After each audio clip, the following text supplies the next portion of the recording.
মুসলমান করে ছেলে মেয়েরা আব্বারা তরুণেরা হে নবীর প্রেমিকেরা হযরত কাব বিন মালিক জোর করে কাঁদে ইয়া রাসূলুল্লাহ হাবিবাল্লাহ হুজুর আমি ইচ্ছা করলে যেতে পারতাম কিন্তু আমি ইচ্ছা করে যাইনি আল্লাহ নবী বলেন ও বাবা কাব বিন মালিক তোমার সঙ্গে আর কে যায়নি হুজুর হিলাল বিন উমাইয়া যায়নি আর কি যায়নি মুরারা ইবনে রাবিয়া যায়নি আল্লাহ নবী জোর করে নবী আমার রেগে গেলেন নবী আমার রেগে যেয়ে বলেন ও বাবা সাহাবীরা চলে যাও আমার কাব বিন মালিক আমার হিলাল বিন উমাইয়া আমার মুরারা ইবনে রাবিয়া এই তিনজনের সঙ্গে তোমরা মুসাফা করা বন্ধ করে দাও তোমরা এদের সঙ্গে উঠা বসা বন্ধ করে দাও সালাম কালাম দিয়া বন্ধ করে দাও ও যুবকেরা আল্লাহ নবী সাহাবী হযরত কাব বিন মালিক রাদিয়াল্লাহু তাআলা আনহু হুজুর আমার দৌড়ে দৌড়ে আল্লাহ নবী হুজরা মুবারকি থেকে নিজের বাড়ির দিকে চলে গেলেন বাড়িতে যে স্ত্রীকে ডাকে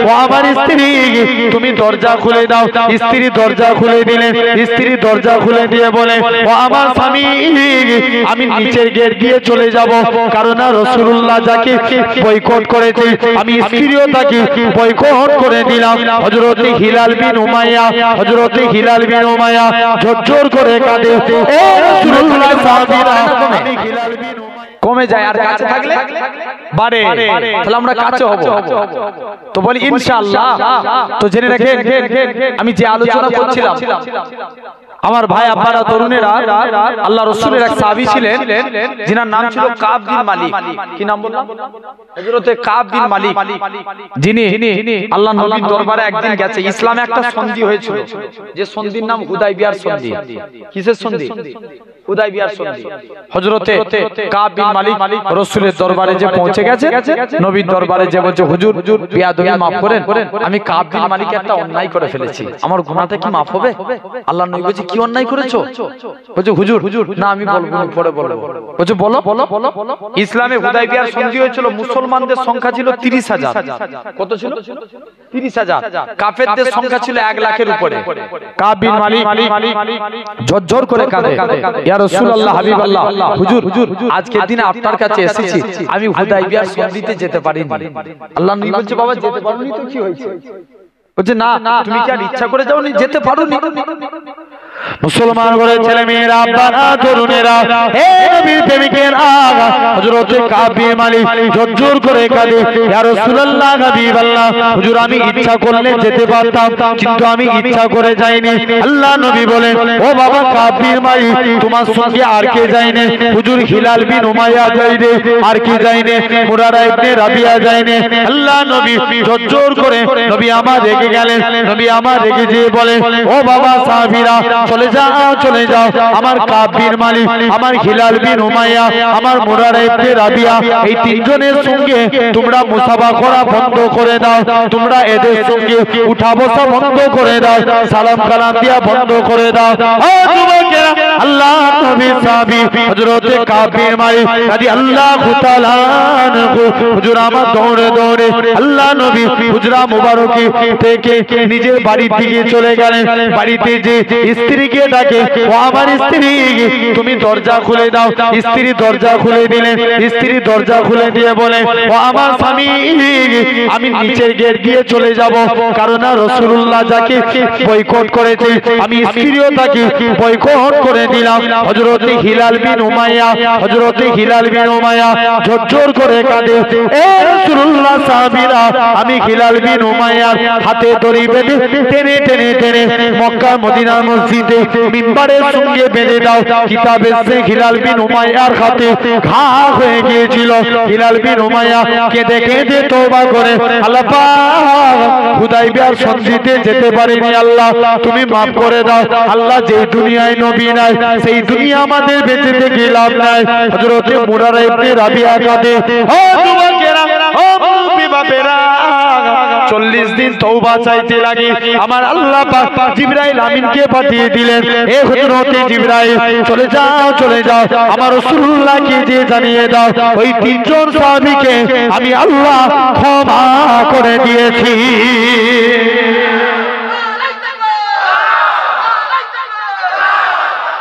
আমি আল্লাহ এই তিনজনের দিল থেকে তওবাকে আমি আল্লাহ কবুল করে এদের মাফ করে দিলাম।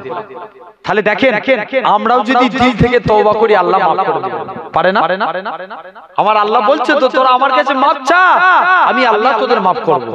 তাহলে কাজে কাজে আমরা আল্লাহর কাছে দিল থেকে খালেস অন্তর থেকে তওবা চাইবো, বলি ইনশাআল্লাহ। তো আসেন সরাসরি আমি আলোচনায় রাসূলকে নিয়ে আলোচনা করব, কারণ যদি দুনিয়ায় নবী না চিনতে পারি কিছু কাজ হবে? তাহলে আগে নেতা চিনবো তারপরে আমরা। যদি ভাবি দাড়ি রাখলি মুসলমান, বর্তমানে সব খেলার প্লেয়াররা দাড়ি রেখেছে, মুসলমান বলবে?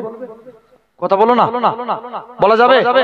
যদি ভাবেন কুরআন পড়লি মুসলমান, কুরআন বাংলায় ব্যাখ্যা করেছিল গিরিশচন্দ্র বাবু, তাহলে উনি যদি কুরআন না পড়তো বাংলায় ব্যাখ্যা করলো কি করে? মুসলমান বলা যাবে? যাবে না। তাহলে মুসলমান হতে গেলে হাদিসের মধ্যে এসেছে বুনিয়াল ইসলাম আলা খামসিন, ইসলাম 5টি স্তম্ভের উপর দাঁড়িয়ে আছে। ফার্স্ট শাহাদাতু আল্লাহ ইলাহা ইল্লাল্লাহ, আগে একতার প্রতি সাক্ষ্য দাও আল্লাহ ছাড়া কোনো উপাস্য নাই, আল্লাহ ছাড়া কোনো মাবুদ নাই। ওয়া আন্না মুহাম্মাদান আবদুহু ওয়া রাসূলুহু, মুহাম্মদ সাল্লাল্লাহু আলাইহি ওয়াসাল্লাম হলেন আল্লাহর প্রেরিত রাসূল ও বান্দা। তাহলে আগে নেতা চিনবো, বলি ইনশাআল্লাহ। কেমন কোন নবী? আচ্ছা আমরা সবাই নবীকে ভালোবাসি তো? সবাই ভালোবাসি না? নবীর বিরুদ্ধে যদি কেউ কথা বলে আমরা এক হয়ে তাদের বিরুদ্ধে আন্দোলন করার দরকার আছে না নাই? চিৎকার দিয়ে বলে। তাহলে এই লোকগুলোকে নিয়ে আমি কি করে আন্দোলন করব? জোর গলায় বলেন যারা মুস্তাফার বিরুদ্ধে কথা বলবে এক হয়ে তাদের বিরুদ্ধে প্রতিবাদ করার দরকার আছে না না? জেনে রেখে দেন, সব মেনে লিয়া যাবে, নবীর অপমান সহ্য করা যাবে না। জেনে রেখে দেন আল্লাহ আপনার আমার নবীর কত মাকাম দিয়েছেন, সেই নবীকে ভালোবাসবো। কারা কারা ভালোবাসে হাত তুলে দেখান। তাকবীর দেন, নারে তাকবীর। একজন দেন, সবই আমাকেই বলতে হবে?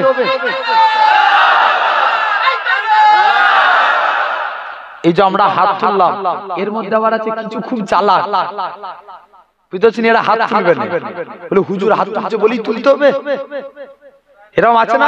এই যে হাত তুললাম এটা দেখলো কে? আল্লাহ।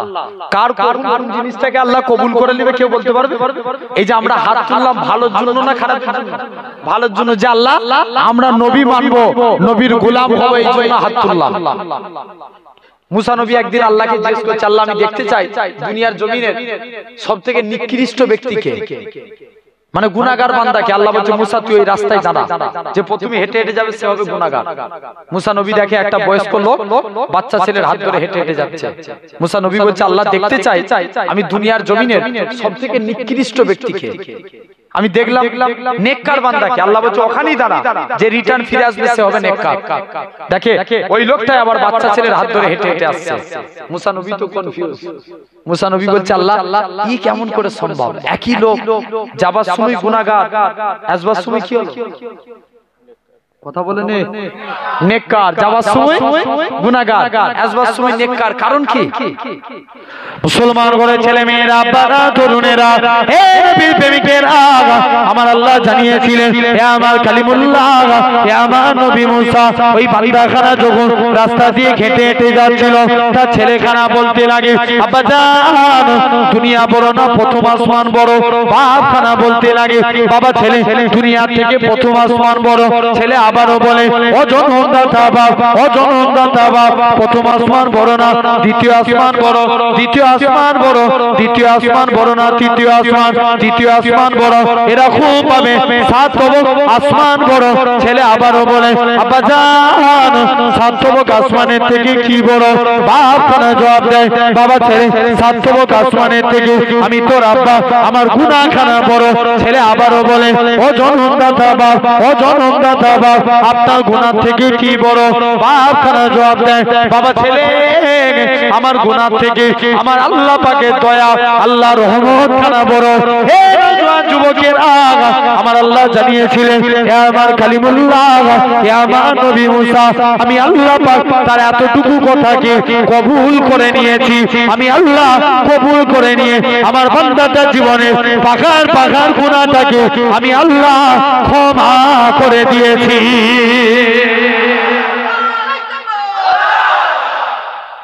জাস্ট সে বলেছে আমার গুনাহ থেকে আল্লাহর দয়া বড়। তাহলে আল্লাহ যদি হাত তোলা কবুল করে রসুলের মাফ করতে পারে না? অবশ্যই পারে, জেনে রেখে দেন। তো আমরা হাত তুললাম নবীর জন্য।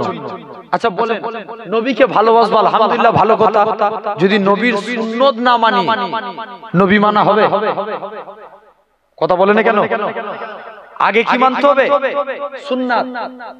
রাসূল বলছে মান হাব্বা সুন্নতি, যে আমার সুন্নতকে ভালোবাসলো, ফাকাদ আহাব্বানি, সে আমি নবী আমায় ভালোবাসলো।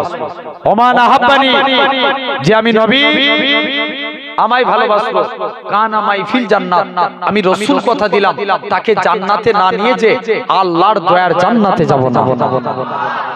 তাহলে কাকে ভালোবাসবো? সুন্নাতকে। সুন্নতকে ভালোবাসলে কাকে ভালোবাসা হবে? রাসূলুল্লাহকে। তাহলে আমরা নবীর সুন্নত মানবো, বলি ইনশাআল্লাহ।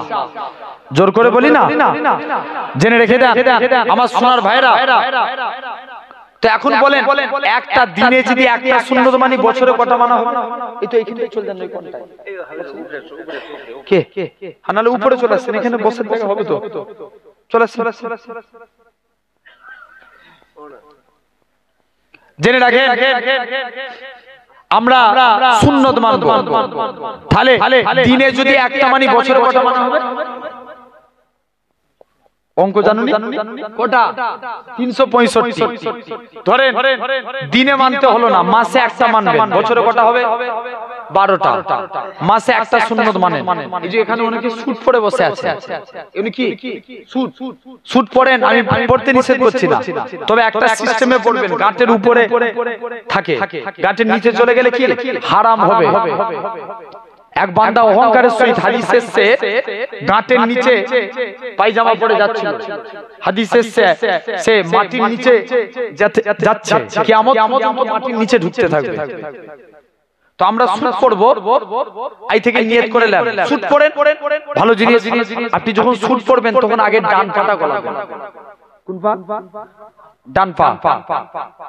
পায়জামা পরছেন, আগে ডান পা। কোন পা? ডান পা। জামা পরছেন, পাঞ্জাবি পরছেন, ডান হাত। গেঞ্জি পরছেন, ডান হাত। শার্ট জামা পরছেন, ডান হাত। কাউকে কিছু দিচ্ছেন, ডান হাত। এই ডান ডান ডান, কিয়ামতের দিনে আল্লাহ বলবে তোমরা যারা ডানপন্থী আছো এগিয়ে এসো। বান্দা জিজ্ঞেস করবে কেন আল্লাহ? আল্লাহ বলবে যা, আমার নবী রাইট সাইড কে ভালোবাসতো, তোরা আমার নবীর সুন্নত মেনেছিস, আমি আল্লাহ তোদের নাজাত দিয়ে দিলাম। তাহলে আজকের পর থেকে আমরা যখন স্যুট পরবো, পায়জামা পরবো, তা বলে মায়েরা বাদ না।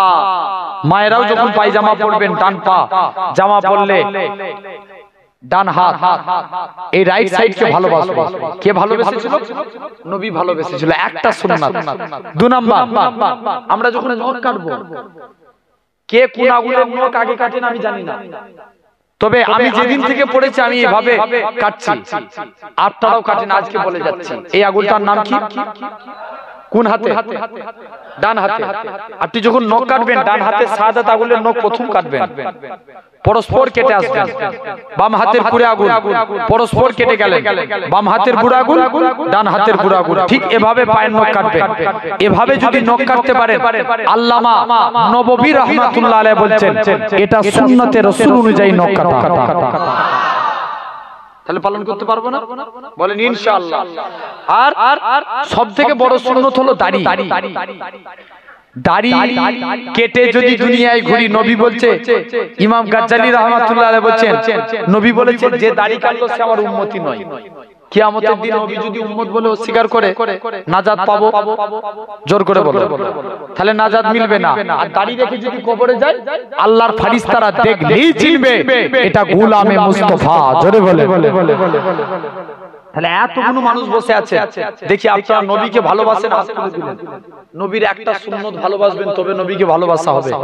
একজন কে আছে এখান থেকে হাত তুলে বলেন যে আমি কোনোদিন আর দাড়ি কাটবো না, আজকের পর থেকে দাড়ি রাখবো?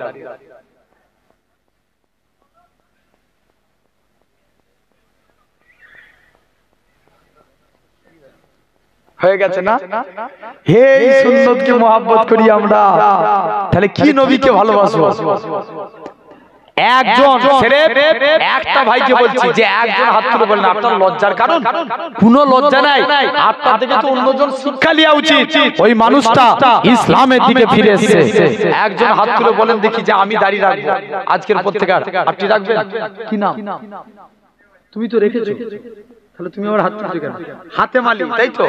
হাতে মালি দাড়ি রাখবে নিয়ত করেছে।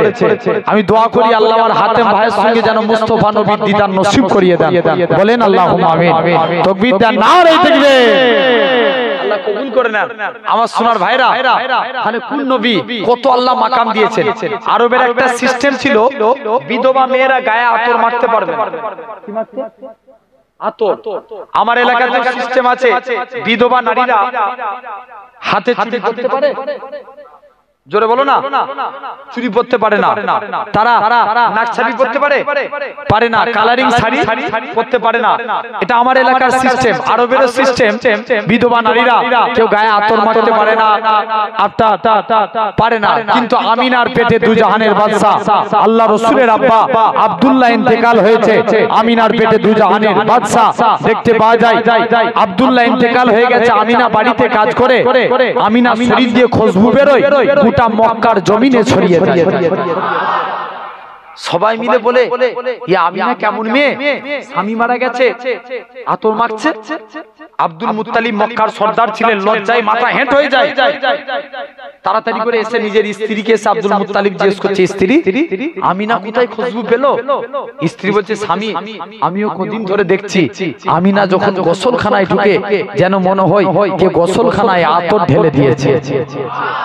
বলছে যাও না আমিনাকে জিজ্ঞেস করো। মা আমিনা মনে কষ্ট দিওনি মা, তুমি কোথা দিয়ে আতর পেলে? আমিনা বলে, আব্বা এটা আমার আতর না, এটা আমার খুশবু না। আমিনা মুখ থেকে থুতু বার করে দেয়। আব্বা থুতু বেরোতে দেরি, খুশবু ছড়াতে দেরি হয় না। আব্বা এটা আমার খুশবু না। আমি আমিনা যখন বাড়ি থেকে বেরিয়ে যায়, আকাশের মেঘগুলো আমাকে ছায়া করে নিয়ে যায়। আব্বা আমি আমিনা যখন গরম গরম ভূমির উপরে পা রাখি, পা রাখতে দেরি, বালি ঠান্ডা হতে দেরি হয় না। আমি পাথরের উপরে পা রাখি, পাথরের উপরে পা রাখতে দেরি, পাথর ঠান্ডা হতে দেরি হয় না। আব্বা আজ আপনারা আমাকে বলতে বাধ্য করলেন, আপনারা মক্কার মেয়েদেরকে জিজ্ঞাসা করে দেখেন, আমি আমিনা যখন কুয়ার কাছে চলে যাই, কুয়ার পানি নিচেই থাকে, অটোমেটিক উপরে উঠে যায়। মক্কার মেয়েরা বলে, আমিনা তুই কুয়ার কাছে যাস না, তুই চলে গেলে কুয়ার পানি নিচেই নেমে যাবে। আমিনা তুই কুয়ার কাছে